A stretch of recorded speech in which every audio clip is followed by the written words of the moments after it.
नमस्कार मित्रों, हीरा टाइम्स की बोलती खबरों के विशेष बुलेटिन खास मुलाकात के लिए आज हमारे साथ हैं बहुत ही खास मेहमान।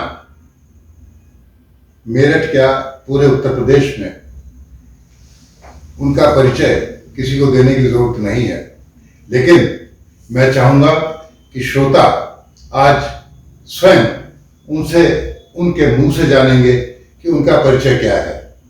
हम सब इनको बड़े भाई अमित अग्रवाल के नाम से जानते हैं। पूर्व विधायक हैं, भारतीय जनता पार्टी की बहुत अहम जिम्मेदारियां संभाली हैं।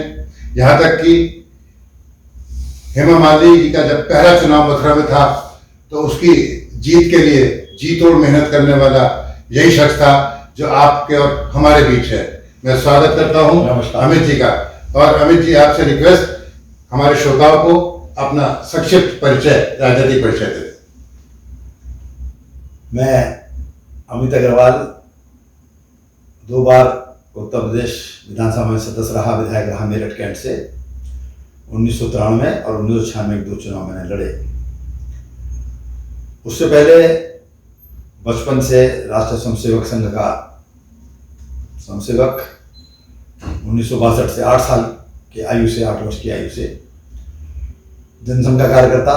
उसके बाद 70 से विद्यार्थी परिषद की जिम्मेदारी मिली। कॉलेज इकाई मंत्री, नगर मंत्री, जिला मंत्री और प्रदेश सह मंत्री।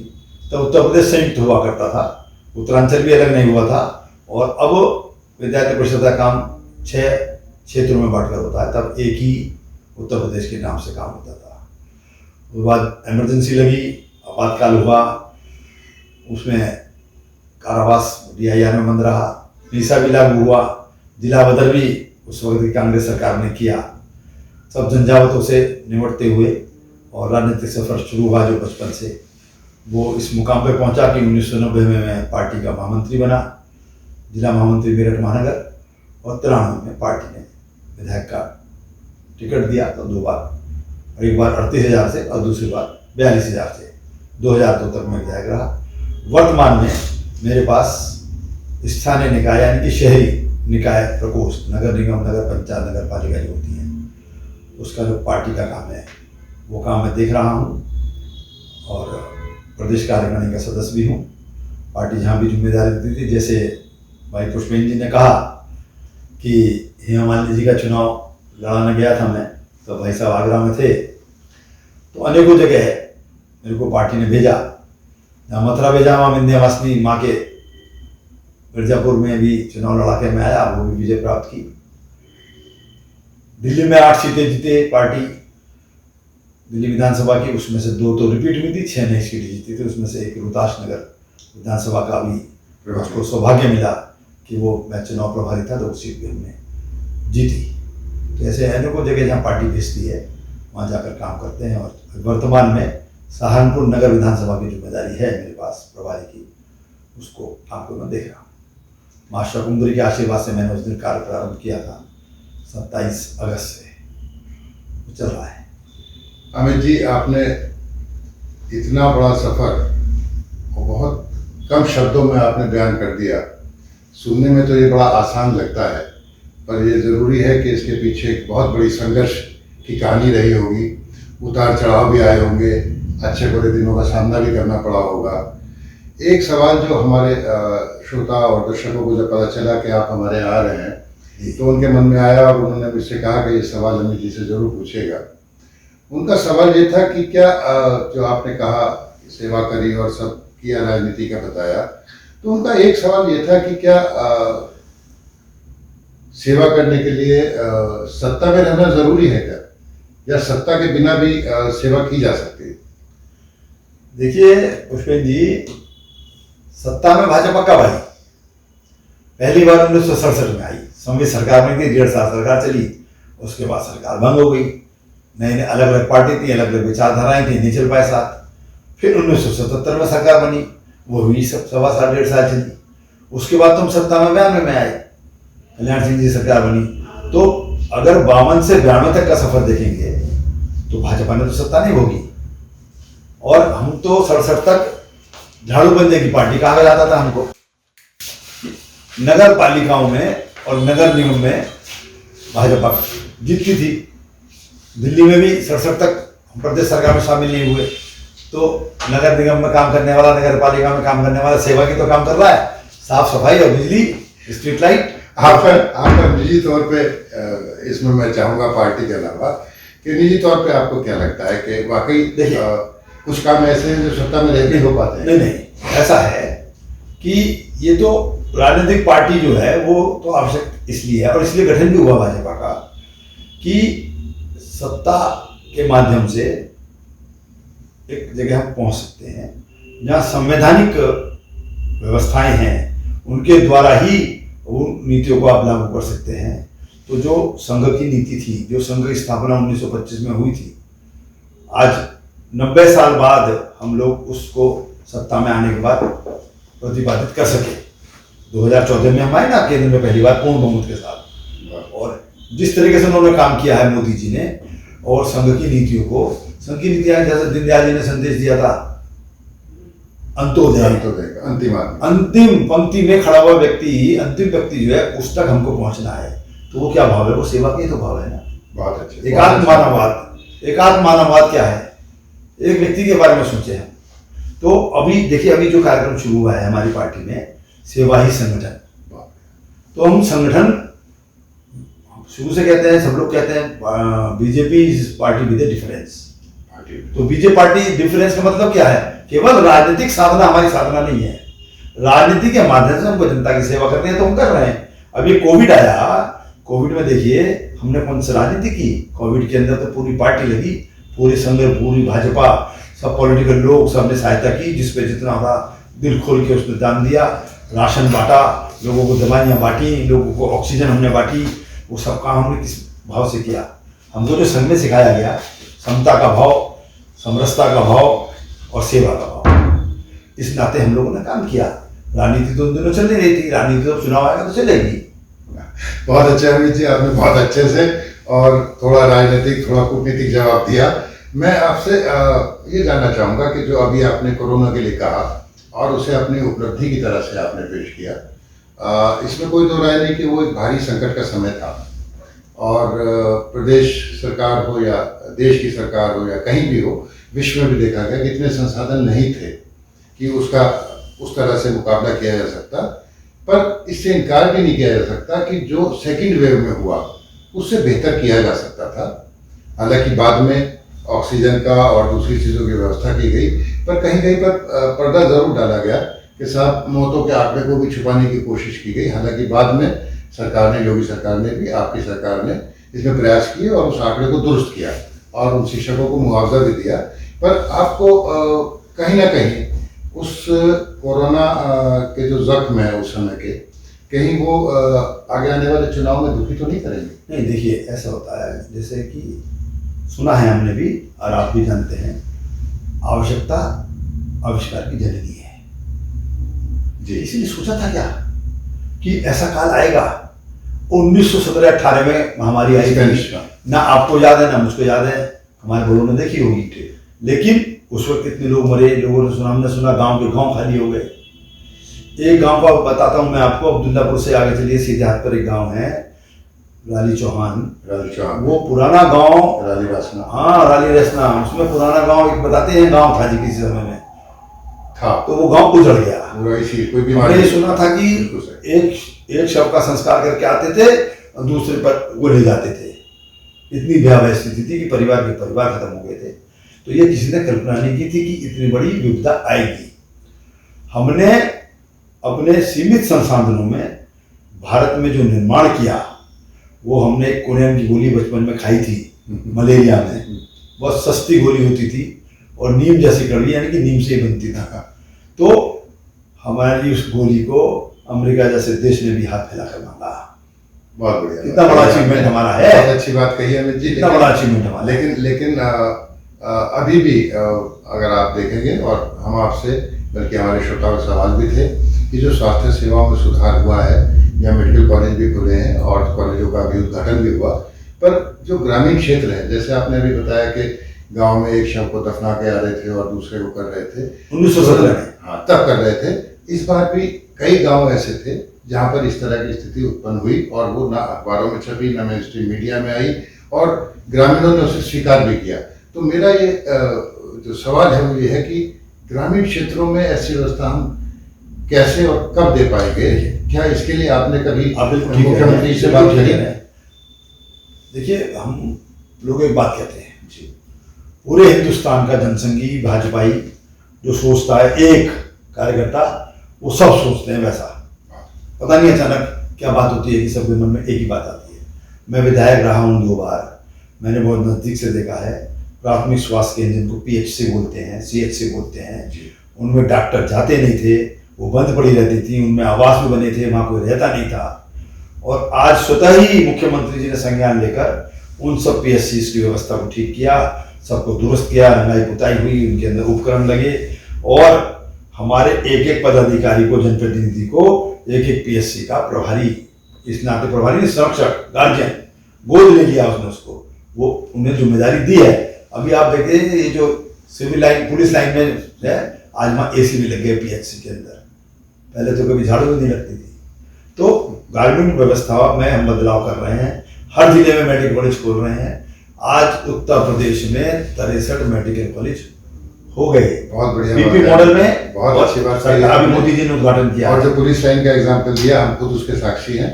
वहाँ पर वैक्सीनेशन की सुविधा और जिस तरह से टेस्ट की सुविधा थी वो बहुत बेहतर थी। लेकिन फिर भी जब भी आप किसी जिम्मेदारी वाले पद पे या ऐसे पद पे जाएं तो गांव की जनता का ध्यान रखेंगे, ये हम आपसे उम्मीद करते हैं। बिल्कुल। और अब हम चलते हैं राजनीति के गर्म सवालों की तरफ।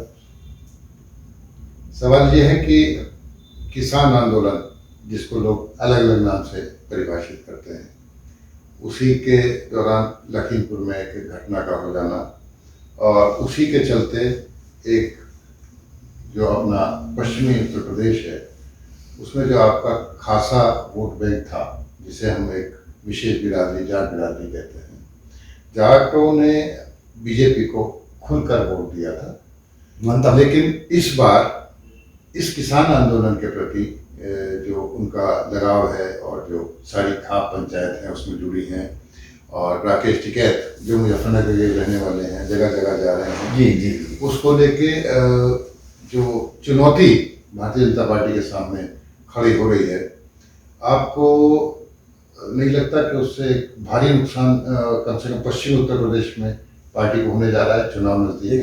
देखिए, एक पत्रकार के नाते आपके जहन में जो बात आ रही है, या समाज के नाते जनता जो हमारे दर्शक हैं इस चीज़ को देख रहे हैं, लेकिन आप मुझे वो वर्ष बता दीजिए चुनाव का जिसमें राकेश टिकैत ने हमारा समर्थन किया हो, कोई सा भी याद करके बता दीजिए। नहीं, जाट नेताओं ने हमारा कभी समर्थन नहीं किया। जाट जो जनता है वो हमेशा हमारे साथ रही है। नहीं, मैं राकेश टिकैत के समर्थन की बात नहीं कर रहा, मैं सीधे जाट समुदाय की बात कर रहा हूँ। जाट समुदाय हमारे साथ था, ये छुपी नहीं है कि उन्होंने जाट समुदाय दिया था। देखिए, जाट समुदाय हमारे साथ था, जाट समुदाय हमारे साथ है। मैं मेरठ कैंट से चुनाव लड़ता था, अजीत सिंह जी चौधरी साहब, छोटे चौधरी साहब खुद आते थे और खुद मेरे गाँव में दौरा करके जाते थे, उसके बाद भी जाट वोट मुझको मिलता था। और धड़ल्ले से कहता हूँ, ठोक कर कहता हूँ कि अब भी जाट वोट मुझको भी मिलेगा और हमको भी मिलेगा, पार्टी को पूरा मिलेगा। अगर चंद लोग धरने में बैठ के व्यवस्था को खराब करते हों, राकेश टिकैत जी ने ना हमारा समर्थन कभी किया और ना समर्थन वो कभी करेंगे। वो आंदोलन जाट आंदोलन नहीं है, किसान आंदोलन नहीं है, वो टिकैत का आंदोलन है। आप ये मानते हैं कि जाट समुदाय आज भी बिल्कुल हमारे साथ है। देखिए, मैं आपको बताता हूँ ना, जाट मूलतः जाट किसान है, जाट किसान, ठीक। यूरिया लेने के लिए डंडे पड़ते थे कांग्रेस की सरकार में, सपा की सरकार में। आज यूरिया खुलेआम मिल रहा है। लेकिन ऐसा नहीं है, आज भी ललितपुर में प्रदर्शन हो रहे हैं डीपी और ललितपुर में जब डीपी का प्रदर्शन नहीं है, ये सब प्रायोजित है। ललितपुर की घटना में आप पीछे नहीं जा रहे हैं। ललितपुर में जो सिख समुदाय है, जो वो चंद सिख, मैं ललितपुर की बात, झांसी की बात, झांसी ललितपुर में, हाँ उस तरफ में कहीं कोई सरकारी अधिकारी के द्वारा, कर्मचारी के द्वारा अगर कोई अव्यवस्था की गई है तो उसको सरकार देखेगी, उसमें सरकार चिंता करके उसको ठीक करेगी। लेकिन आज जीएपीपी, आज जो है डीपी उसमें और यूरिया में कभी कोई कठिनाई नहीं है, सबको मिल रहे हैं। गन्ने का भुगतान हमने पहले पिछली सरकार का 2.5 साल का बाकी था वो किया, और फिर अपना किया। हम चालाकी करते अगर तो कहते भाई पिछला तो आधा मिलेगा, चौथाई मिलेगा, और अब का पूरा मिलेगा, तो हमारा तो कुछ भी बकाया नहीं दिखाई देता। हमने तो बकाया पहली सरकार का उतारा पहले, और अब अपना किया। जहां तक 3 कानूनों की बात कर रहे हैं ना, जिसको लेकर वो बैठे हुए हैं, मैं कानून का विद्यार्थी रहा हूं। मैं आपको बताता हूं, जमींदारी एबोलिशन एक्ट उठा के देख लीजिए, किसान को कहीं नुकसान नहीं है। वो कहते हैं हमारी जमीन विदेशी कंपनियां खा जाएंगी, एमएनसी खा जाएगी। उसमें प्रतिबंध है, कोई व्यक्ति 12.5 एकड़ से ज्यादा जमीन नहीं रह सकता। कोई भी संस्था, कोई भी फैक्ट्री, कोई भी फर्म, कोई भी कंपनी। अब जो नई फैक्ट्री लगती है 12.5 एकड़ से ज्यादा जमीन होती है तो कमिश्नर से और सरकार से परमिशन लेनी पड़ती है। तो वो एमएनसी कैसे ले लेगी 12.5 एकड़ से? कितने किसानों की जमीन ले जाएगी? वो तो इस पे ये विवाद का ऐसा बिंदु है अमित जी कि मैं इसमें इसलिए नहीं बहस में पढ़ना चाहूँगा कि हमारे श्रोता वो इस बहस में नहीं पढ़ना चाहते हैं, उसके बारे में जानकारी रखते हैं, क्योंकि सतपाल मलिक जो आप ही की पार्टी के बड़े नेता हैं, वरुण गांधी, वो भी किसानों के समर्थन में खड़े हो रहे हैं। तो जो शंकाएं हैं, जो भ्रम है, मुझे लगता है निजी तौर पे अगर एमएसपी की गारंटी दे दी जाती आंदोलन के शुरू होने पर, या जब 1.5 साल स्थगित किए थे, तो शायद ये आंदोलन आज इस रूप में नहीं होता। पर आपका मानना है कि इससे आपको नुकसान नहीं हो रहा। हमारा मानना ये है कि कहीं ना कहीं ये आपको ऐसी समस्या है जिससे आपको चुनाव से पहले निपटना चाहिए और इसका समाधान नहीं होना चाहिए। कोई भी आंदोलन के लिए कोई भी व्यक्ति सड़क पर है तो वो निपटना तो चाहिए, उसकी व्यवस्था होनी चाहिए। लेकिन आप बताइए, शाहीन बाग वाले जो लोग बैठ गए थे सड़क पर, वो कैसे निपटा? वो तो जिद पे है कि हम निपटाएंगे नहीं। टुकड़े टुकड़े गैंग वाले लोग वहां जा रहे थे। आज कन्हैया जी शामिल हो गए ना कांग्रेस में, तो सीधे सबको पता नहीं था कांग्रेस के एजेंट है। हमने तो दिखा था कांग्रेस के एजेंट है। तो ये जो भी आंदोलन कर रहे हैं सब एजेंट हैं, ये विपक्ष के। और हम तो जब विपक्ष में थे तो इतने आंदोलन करते थे, हमने डंडे भी खाए, हमने सड़कों पर दौड़ भी लगाई है। यही आपके सामने की सड़कों पर कितने जुलूस निकाले हमने। आज विपक्ष कहाँ है? आज विपक्ष में कोई ताकत ही नहीं है। अरे आइए तो प्रदर्शन करिए, अपनी बात रखिए, ज्ञापन दीजिए। अब ये थोड़ी है कि सड़क घेर के बैठ जाएंगे। सुप्रीम कोर्ट भी कह रहा है कि आप सड़क खाली करिए। अब देखिए, आप दिल्ली जाते हैं, आपको कितना रास्ता बदल के जाना पड़ता है। लेकिन उसमें तो अमित जी विवाद है ना। आप सुप्रीम कोर्ट कहता है सड़क खाली करिए, किसान कहते हैं हमने सड़क रोकी ही नहीं, हम तो आंदोलन करने आए थे, जंतर मंतर पे रामलीला ग्राउंड जाना चाहते थे, आपने रोक के बैरिकेडिंग लगा दी। तो ये ऐसे सवाल हैं। जंतर मंतर पे तो सुप्रीम कोर्ट ने 200 लोगों को परमिशन दी थी, रामलीला ग्राउंड के लिए उन्होंने जाने दिया। दोनों के अलग तर्क है। किसान आंदोलन से हम आगे चलते हैं और हम तो ये जानना चाहते हैं कि हमारा जो सबसे नजदीकी सत्ता में भागीदारी करने जाएगा वो अमित अग्रवाल होगा। तो अमित अग्रवाल शहर के लिए क्या ख्वाब देखते हैं, क्या सपने देखते हैं, और क्या आप ऐसा करेंगे जिससे, अच्छे दिन वाला जुमला तो नहीं कहूँगा, मैं ये कहूँगा कि जिससे चेहरे पे मुस्कुराहट आए और मेरठ के लोगों को लगे कि हमने एक ऐसा प्रतिनिधि चुना या ऐसा भाई हमारा ऐसी जिम्मेदारी पर बैठा कि वो हमारा भला कर रहा है। देखिए, अच्छे दिन की बात आप छोड़ रहे हैं, अच्छे दिन तो हमारे आए गए। देखिए, दिल्ली जाने में 4-6 घंटे लगते थे, जाम लग जाता था। आज गडकरी जी ने, मोदी जी ने जो सड़कें बना दी, 1 घंटे में दिल्ली के दरवाजे पहुंच जाते हैं हम लोग। और मेरठ की बात आपने की जी, मेरे को जरूर 20 साल का अवरोध बीच में हुआ जी।